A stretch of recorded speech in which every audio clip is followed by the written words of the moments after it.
Então, intervalo é um assunto para essa aula de hoje. Nós vamos falar sobre o que é intervalo, né? O intervalo, na verdade, seria a distância entre as notas, né? E como é medido essas distâncias? Através do tom e semitom.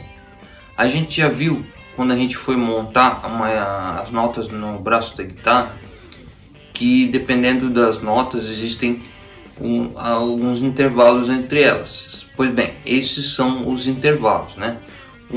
Um tom significa que a gente tem dois trastes na guitarra, e um semitom significa que a gente tem um traste na guitarra. Então na prática fica assim, a gente tem Dó aqui, e um semitom, seria no caso Dó sustenido, é aqui.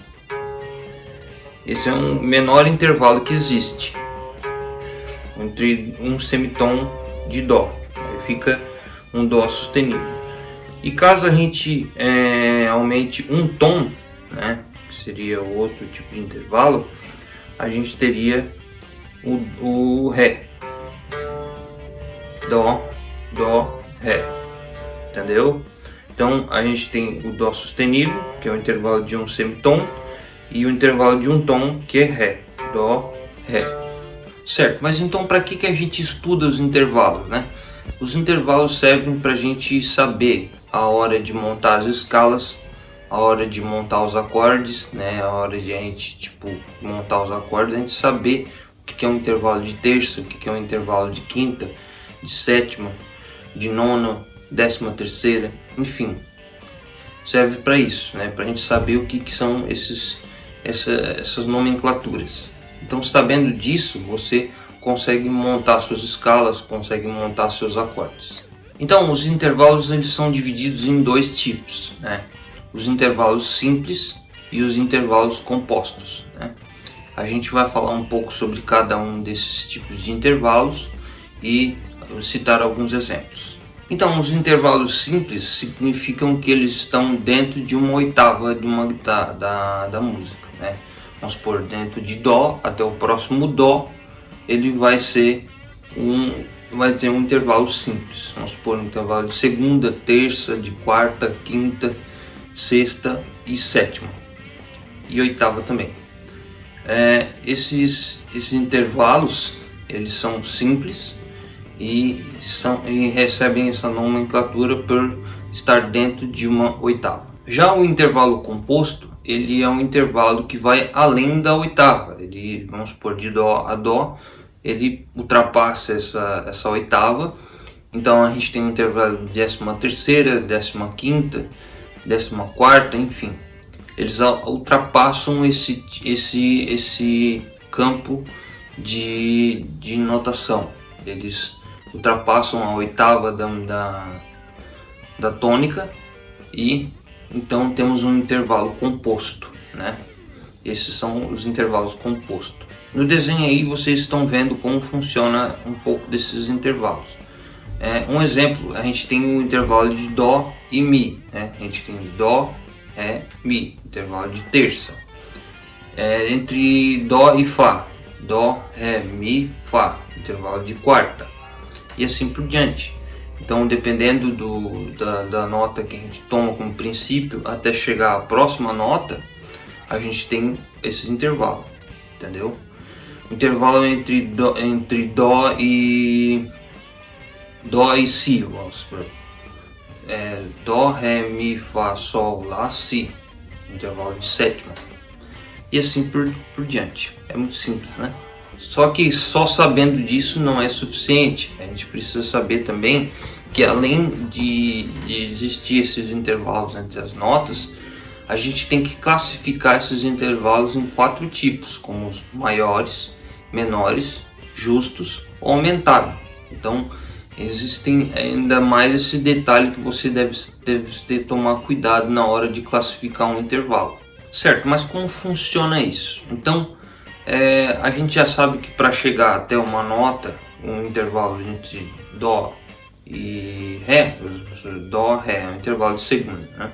Ou de Dó a Mi, Dó, Ré, Mi, é intervalo de terça. A gente é só contar as notas. Então, para saber quanto se esse intervalo é maior, menor, ou justo, aumentado, a gente precisa saber quantos tons e semitons existem entre essas notas. Se a gente sabe que entre Dó, Ré, Mi a gente tem 2 tons, então significa que ele é de uma terça maior, entendeu? Eu vou mostrar agora aí para vocês um quadro de como fica os intervalos maiores, aumentados, maior, menor, aumentado e justo, e suas classificações devido ao número de tons e semitons dos intervalos. Aí vocês vão olhar mais ou menos e entender como é que funciona. Aí reparem no quadro aí que vocês estão vendo que alguns intervalos eles podem ser maior, menor, justo ou aumentado, né? Então, dependendo do número de intervalos que existe entre esse intervalo. Então, se dependendo desse número de tons e semitons, a gente classifica esses intervalos como maior, menor, justo ou aumentado. Reparem também que alguns intervalos eles têm a mesma distância, mas recebem nomenclaturas diferentes, tipo a quarta aumentada e a quinta diminuta. É a mesma coisa em questão de distância sonora, só que porém elas podem ser chamadas de duas formas diferentes. É a mesma coisa que um Dó sustenido e um Ré bemol, vamos supor assim. É a mesma coisa, são chamados de formas diferentes. Vamos supor que a gente tem um intervalo de Dó e Ré. Dó e Ré é um intervalo de segunda. Mas se a gente pegar um intervalo de Dó, Ré, Mi, Fá, Sol, Lá, Si, Dó, Ré de novo. A gente tem um intervalo de nona. Então, significa que é um intervalo de Ré, só que uma oitava acima. E assim vale para todos os outras notas que a gente encontra na guitarra. Então esse vídeo sobre intervalos ficou curto, mas espero que tenha esclarecido um pouco as dúvidas sobre vocês sobre intervalo. Claro que que tem muito mais coisa para falar sobre intervalo. É uma questão, eu só quis fazer esse vídeo para instigar vocês a pesquisar mais sobre o assunto, e até porque tem muita coisa sobre intervalo, né? Se a gente for estudar intervalos compostos, como funciona a montagem desses intervalos justo, diminuto e composto, e justo, diminuto e aumentado, a gente tem um vídeo aí para mais de 2 horas. Mas espero que vocês tenham gostado desse vídeo. Ele ficou curto, mas nos vemos nos próximos. Um abraço.